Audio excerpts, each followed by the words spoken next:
En gros, moi, mon objectif, c'était d'être IFBB Pro. Et je savais ce que ça impliquait. Je prenais entre 10 et 15 kilos par an. T'es veineux, t'as les muscles saillants, dès que tu fais le moindre mouvement, il y a tout qui pète. Comme ça a l'air facile, tu vois, genre hop, 10 kilos, hop, 10 kilos. Je transpirais plus, j'avais moins de cardio. Suite à ça, j'ai eu quelques petits soucis. Bah, c'est là un peu, je pense, où les gens prennent les pop-corn. On écoute, c'est méchant, mais... Pendant 2 mois, j'étais quelques semaines à l'hôpital, c'était infernal.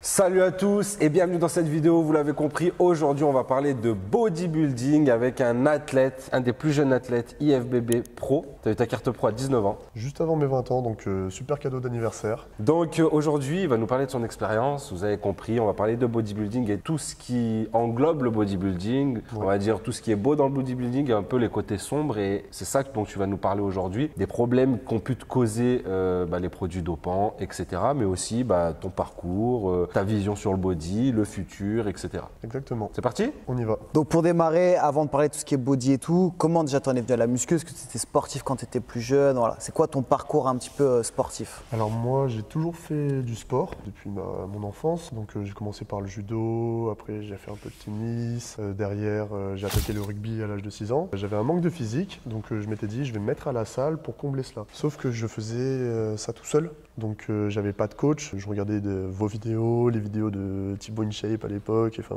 tous les gens de la muscu quoi. Donc je faisais de la musculation mais inadaptée au rugby. T'avais quel âge à peu près à cette période?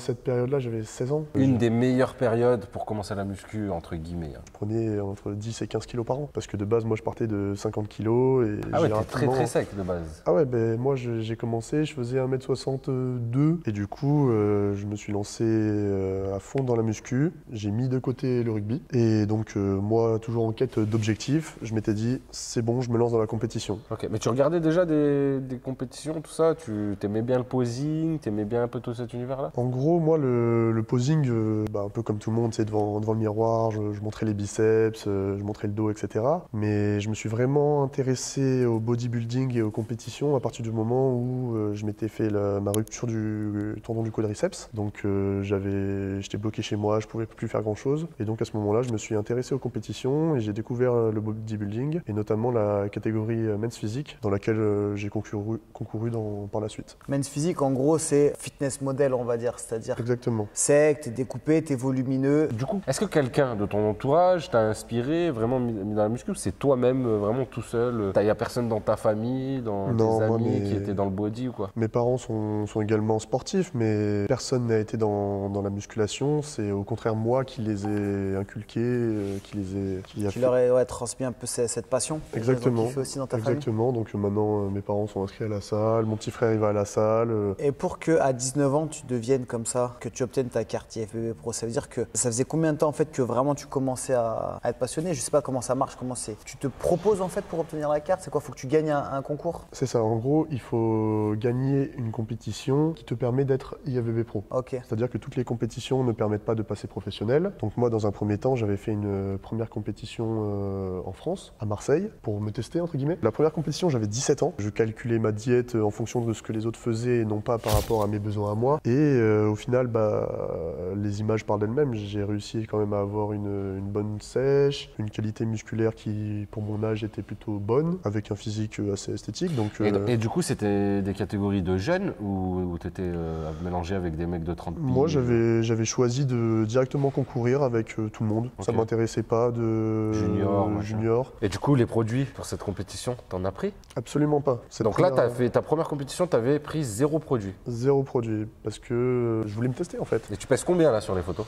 Sur ces photos, là, j'étais aux alentours des 70 kilos. D'accord, pour 1m73, 70 kilos, donc 3 kilos de moins que sa taille. Exactement. Ça rend super bien parce que tu es super sec, parce que tu as des belles lignes, tout ça, mais avec un gros pull, ça fait pas, malaise. C'est vrai qu'à l'époque, c'était un physique très esthétique, mais j'étais pas considéré comme un mec imposant. Forcément, t'es veineux, t'as les muscles saillants, dès que tu fais le moindre mouvement, il y a tout qui pète. Sur la balance, en tout cas, il n'y avait rien d'exceptionnel, quoi. Et sur ce compète-là, du coup, tu fais quoi comme résultat? J'avais tout donné pour cette prépa. À cette époque-là, j'avais que la muscu presque dans ma vie. Donc je me levais le matin, c'était petit déjeuner, j'allais à la salle, j'allais en cours. Derrière, je retournais à la salle et vraiment, je faisais que ça parce que j'avais un objectif. Et du coup, cette compète-là, j'ai fini premier. Il a gagné! J'ai gagné. Ah ouais. T'as gagné quoi du coup? J'avais gagné, si je ne m'abuse, un bon gros pot de whey, un bon 900 grammes de whey, ouais, c'était pas mal. 60 €, 70 balles quoi. Avec 2-3 petits sachets, tu vois, genre, histoire de dire que t'es pas venu pour rien, quoi. Mais t'étais fier de toi, quoi. Moi, j'étais super fier de moi. En plus, Bien du sûr. coup, à cette époque-là, j'avais eu mon premier petit sponsor. J'étais tout content, je faisais des photos partout. Stylé. Les gens, après, ils venaient prendre des photos avec moi dans la salle. Enfin, je me croyais pour une star, tu vois. Mais du coup, le fait que je gagne cette compétition, je me suis dit, ok, j'ai le niveau pour aller à l'étape supérieure. Donc, j'ai directement tenté les compétitions internationales. Donc, à partir de là, je me suis dit qu'il fallait que je me fasse suivre. Et donc, j'ai décidé de me tourner vers Sophie Léo, que tu dois connaître. Donc, je suis allé la voir directement à son magasin et je lui ai expliqué mon projet. Je lui ai dit, moi, je veux devenir IFBB Pro. Donc là, t'avais 17-18 ans. Là, j'avais 18 ans du coup. Donc à partir de là, elle était assez dubitative, en mode, tu sais qu'il y a quand même pas mal d'étapes, il faut du temps, etc. Je lui ai dit, moi, je veux être le plus jeune. Donc à partir de là, je l'ai pris en tant que coach. On s'est directement très bien entendu. C'est devenu quelqu'un que j'affectionne particulièrement. Excuse-moi, hein, parce qu'il y en a qui sûrement qui vont se poser la question, mais d'avoir une préparatrice, de dédier beaucoup de temps à la muscu, de la diète et tout, ça coûte quand même de l'argent. Est-ce que toi, tu travaillais à côté? Tu faisais quoi de ta vie? Au début, j'étais mineur, donc je travaillais pas. J'avais juste un peu d'argent que j'avais mis de côté à droite à gauche. Et dès que j'ai eu 18 ans, moi, j'ai fait serveur dans un petit restaurant. Donc ça me permettait de mettre un petit peu de sous de côté chaque mois. Et au final, c'est ce qui a permis de financer mes prépas, quoi. Tu choisis de prendre ta coach, vous commencez à travailler ensemble, ça se passe bien? Franchement, ça se passe bien. Dès le début, comme je t'ai dit, on s'est super bien entendu. Ce qui fait que presque tous les jours, on allait s'entraîner ensemble. Elle me motivait. C'est devenu carrément une deuxième maman, en fait, tu vois. Suite à ça, on est partis tous ensemble au Portugal. Donc avec ma coach, mes amis, etc. Pour faire une compète? Pour faire une deuxième compétition. Et donc pour te préparer à cette compète-là, t'as pris des produits dopants ou pas? Alors. Parce qu'elle m'a préparé, on s'entraînait et tout, mais est-ce que t'as pris pour aller au Portugal? En gros, moi, mon objectif, c'était d'être IFBB Pro. Et je savais ce que ça impliquait. On dirait un politicien. Oui ou non? Tu as pris? Oui. Merci.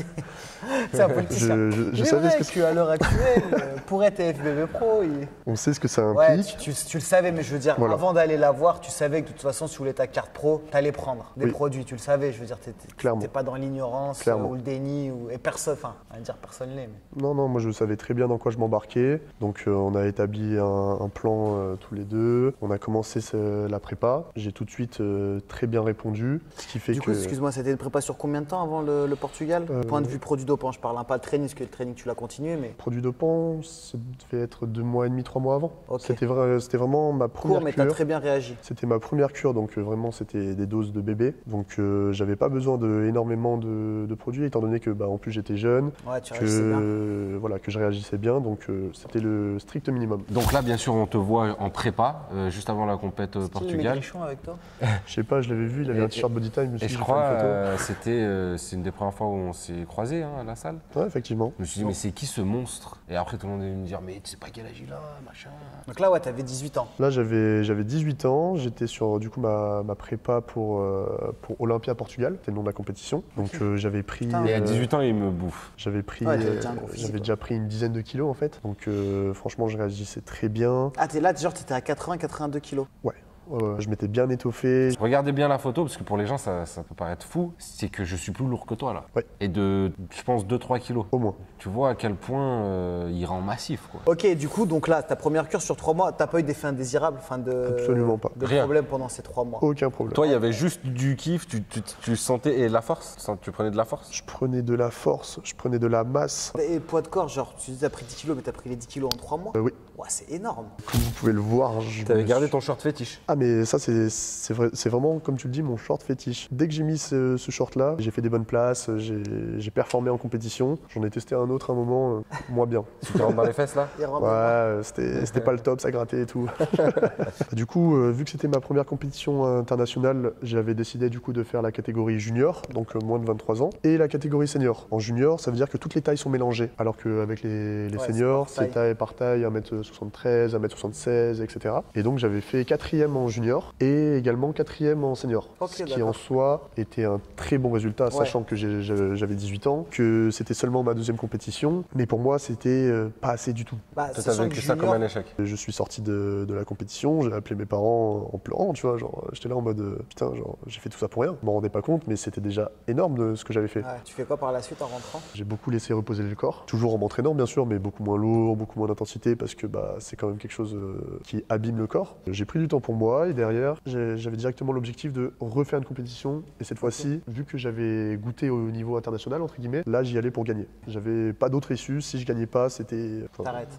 Pas j'arrête, mais presque. Du coup, qu'est-ce que tu décides de mettre en place pour ça, pour arriver à tes objectifs? Du coup, bah, suite à ça, une prise de masse, une vraie grosse prise de masse. Avec produit ou sans produit? Sans produit, encore une fois. Beaucoup plus focus dans la diète parce qu'en gros, j'avais en prise de masse, par le passé, je m'accordais quand même beaucoup d'écart, tu vois. Ce qui fait que je prenais un petit peu de gras, je commençais à stocker. Ouais, t'as fait une prise de masse, mais C'était clean. pas top. Alors que là, je m'étais vraiment appliqué, je faisais mes 5-6 repas par jour. Au lycée, j'étais là, à la récré, je mangeais mes gamelles.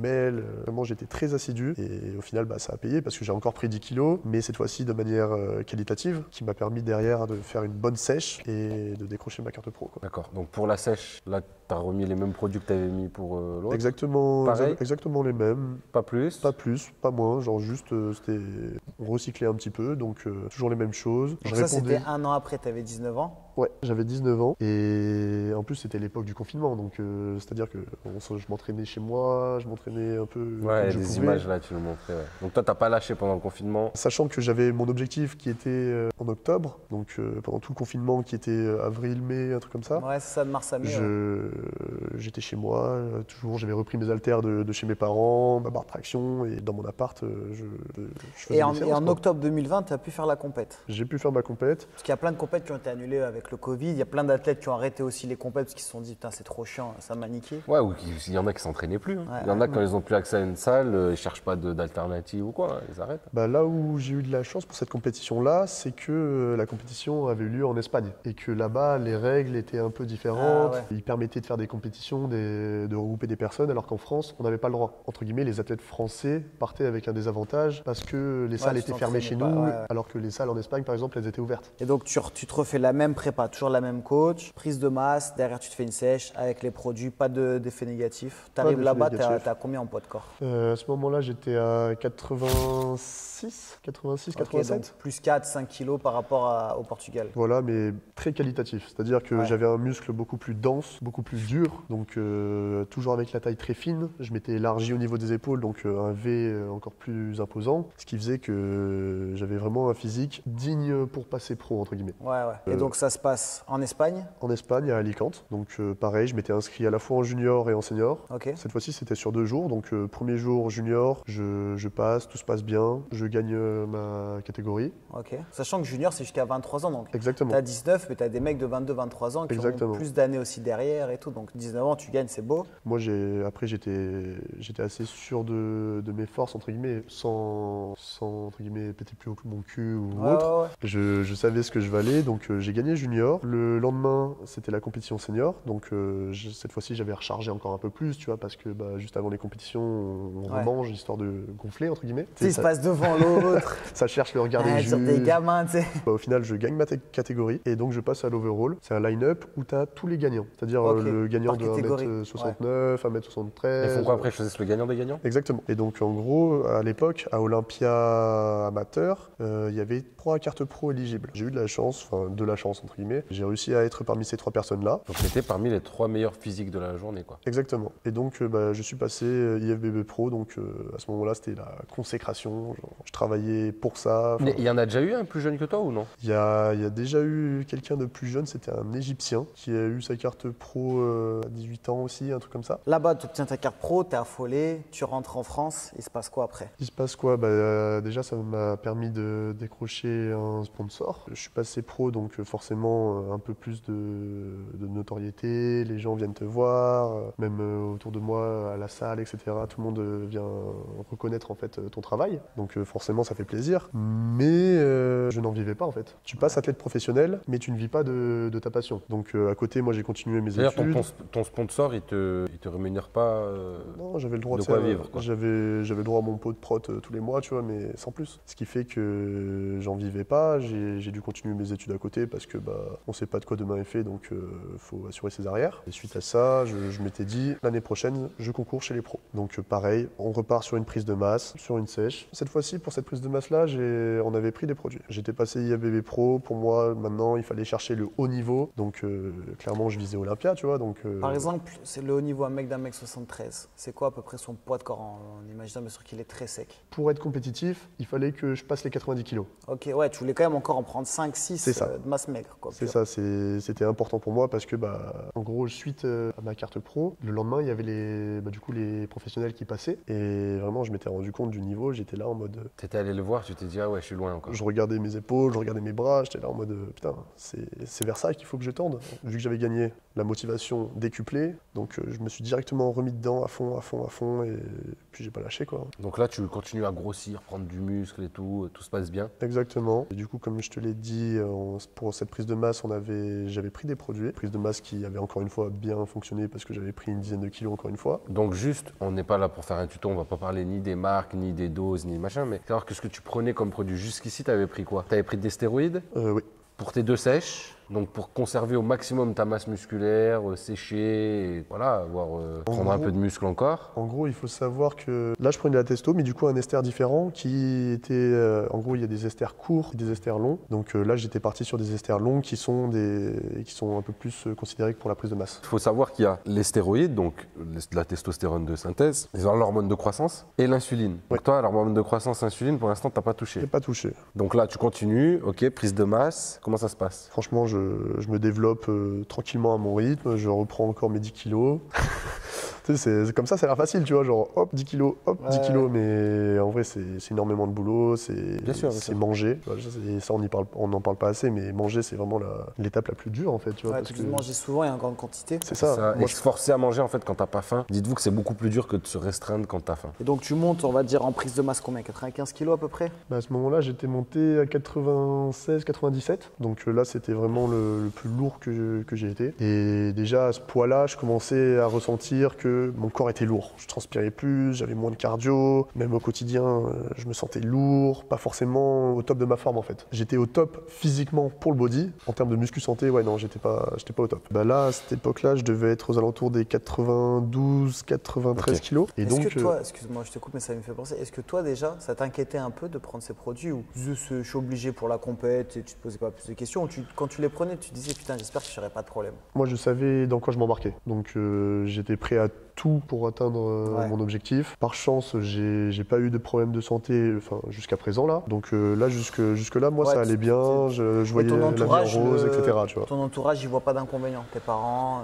Au début, je l'ai caché à mes parents. Et clairement, ils l'ont découvert parce que mes parents traînent chez moi. Donc forcément, un jour ou l'autre, ils l'ont découvert. Et ça a été assez compliqué de leur expliquer. Dans un premier temps, je leur cachais un petit peu. Après, j'essayais d'amener le sujet. Mais il faut bien prendre en compte que j'étais suivi. Je faisais pas ça non plus tout seul dans mon garage. Genre tu prenais des prises de sang régulières, tout ça? Prises de sang régulières, j'avais les prises de sang, j'étais suivi, j'avais les protections. J'essayais de faire les choses du mieux possible pour ne pas me mettre trop en danger non plus. Ok, donc là, t'es énorme. Franchement, t'es énorme sur ta dernière préparation. C'est là où t'as été le plus gros, le plus sec, le plus esthétique, le plus tout. Et donc, tu fais quoi là? Tu fais une dernière compète? Comment ça se passe? Du coup, à ce moment-là, moi, clairement, l'objectif, c'était de faire des compètes chez les pros, me mesurer au plus grand. Les compètes que j'ai faites en tant que pro, j'étais sur scène avec des gars que je regardais sur Insta, tu vois. Ouais. Donc des gars qui ont des millions d'abonnés, j'étais devant eux en mode waouh, ces types, je les vois en photo normalement. Ouais. Et là, je suis avec eux sur scène, je peux leur parler, je peux échanger avec eux eux, donc c'était royal. Et c'est là où cette compète? Donc j'en ai fait une première en Roumanie,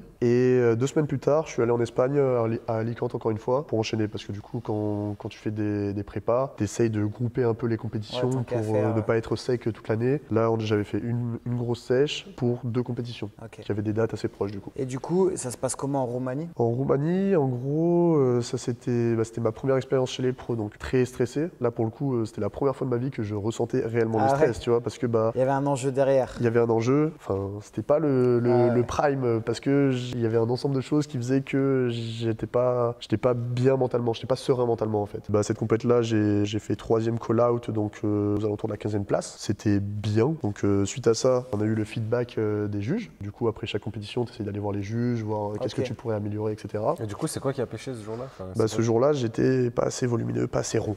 En fait, c'est des détails, tu vois, et chaque juge est différent. Donc, un jour, tu peux arriver devant des juges et ils disent ouais, je veux des mecs écorchés, pas forcément très globuleux. Et le lendemain, tu vas tomber sur des juges qui veulent des gens très ronds, très gros, quitte à être un peu moins secs, etc. Donc, tu disais, tu as fini 15e et 2 semaines après, tu partais en Espagne. Exactement. Donc, du coup, j'ai pris en compte ce que les juges m'avaient dit. Donc, ils voulaient quelque chose de plus globuleux, quelque chose de plus rond, avec plus de volume. Donc, entre-temps, j'ai remangé un peu plus. J'ai fait en sorte d'apporter des petites modifications, histoire de répondre aux critères. Et donc, je suis arrivé 2 semaines après en Espagne avec une shape beaucoup plus compétitive. C'est-à-dire que j'avais repris 3 ou 4 kilos, j'étais beaucoup plus rond. La compétition en Espagne, c'était mon prime. J'ai jamais fait mieux. Malheureusement, j'ai fait également entre la 15 et la 18e place, parce que, il n'y a pas forcément de raison, tu vois, c'est les juges. Mais de moi-même, j'avais vu la différence. J'avais une shape qui me correspondait bien plus. J'étais bien plus satisfait de la shape apportée. Après, le résultat n'était pas là, mais c'est pas grave, en soi, c'est le body. Hein. Et après, il se passe quoi après l'Espagne? Après l'Espagne, du coup, Là, attends, c'est en quelle année? C'est en 2021? c'est en 2022 même. J'étais assez déçu, franchement, parce que j'avais apporté des modifications, j'avais fait en sorte de répondre à tous les critères. Mais en termes de classement, je suis toujours resté au même stade. Donc pareil, après les compétitions, dans tous les cas, moi, je prends un temps pour moi, pour récupérer, etc. Et en fait, suite à ça, j'ai eu quelques petits soucis,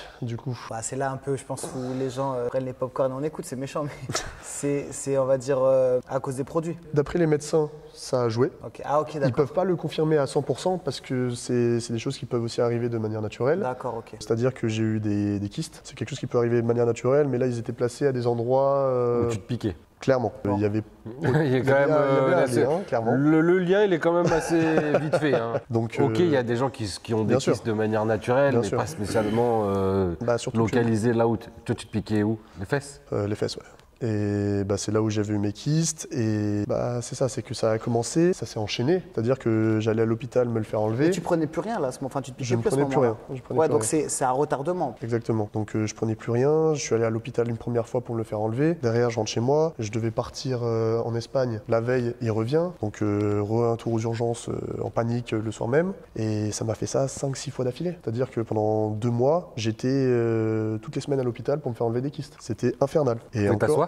Juste question technique. ça dépend parce que du coup, Il avait un petit coussin rond comme ça. non mais au fur et à mesure, j'ai pris de l'expérience en kyste, tu vois. Et du coup, j'allais me les faire traiter très tôt. Mais le premier, j'avais littéralement une balle entre une balle de golf et une balle de tennis sur la fesse. Je ne pouvais rien faire. Je marchais genre plié en deux. Le soir, moi je dors sur le dos, je pouvais pas dormir sur le dos. C'était terrible. En plus, après, les infirmiers ils viennent, ils te mettent les mèches. Enfin, c'est Parce que, vraiment. en gros, les mèches, c'est quand ils t'enlèvent un truc, ça te fait un trou. Et faut Ça pas te que fait ça un trou. cicatrise comme ça. Si on la peau C'est cicatrise, ça. et t'as un trou. Donc pour que la chair elle se reconstitue, ils te mettent une mèche, c'est-à-dire qu'ils te rentrent C'est ça, ils viennent avec une pince, ils Voilà, ils te la t'enfoncent, rentrent bien dedans pour qu'en fait ça cicatrise par le fond, il faut que ça reste à l'air. Et quand ils Exactement. te l'enlèvent, ils t'arrachent toujours des petits bouts de chair en plus avec, ça te nique. Et donc à chaque fois, ça mèche, il faut au moins 2-3 semaines pour que ça se referme. Au moins. Surtout toi, c'était profond. Ouais. C'est ça, c'est que le premier qui avait la taille d'une plus gros qu'une balle de golf, là j'ai été sous mèche pendant plus de 45 jours. Et franchement, Puis ça le fait pas, boule, ça comme fait moi pas, j'avais ça fait fait à pas la du jambe, bien, déjà tu c'est vois. pas agréable. Donc ouais, j'imagine les fesses. T'as vraiment... Donc j'imagine que tu t'entraînais pas à ce moment-là. Ah impossible.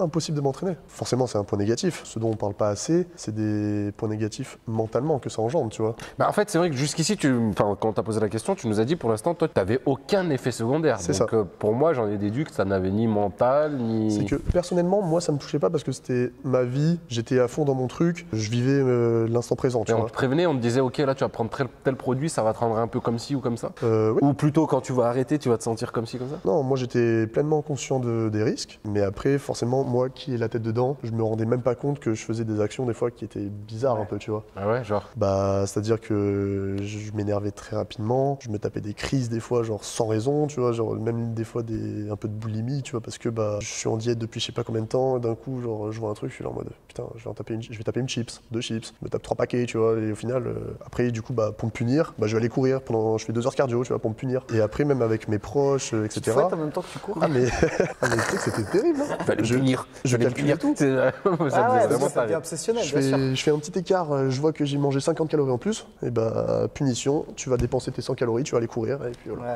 Ouais. Et mentalement, alors, t'as eu des effets secondaires après? Après non, J'ai pas de. ça va, tu vois, mais c'est plus sur le moment présent, tu vois. Comme je t'ai dit, moi je m'en rendais pas compte, mais mes proches m'ont dit plusieurs fois que, enfin Val, genre tu fais quoi, tu vois, genre des fois je tapais des crises pour rien, je m'énervais sur des gens sans raison, et en fait il fallait que tout aille dans mon sens. Dès que il y avait un truc pas rangé au bon endroit, vas-y je pétais un câble, je balançais tout, j'étais là, je faisais des crises de colère, genre je tapais des trucs, genre je tapais tout ce qu'il y avait chez moi, enfin. Et après avoir une vie entre guillemets sentimentale quand tu prends des produits, c'est très dur. Et du coup bah durant cette période-là, j'ai cherché d'autres occupations, d'autres passe-temps, etc. Et c'est là où du coup on a eu l'idée avec mon coloc de monter une boîte. Ta passion pour le body, tu souffles un peu, tu lâches un peu, tu te dis Exactement. ouais, je vais faire autre chose. En vrai, j'ai la chance d'avoir fait tout ça jeune, même à l'heure actuelle, tu vois, j'ai 22 ans, qui n'est pas trop vieux en vrai.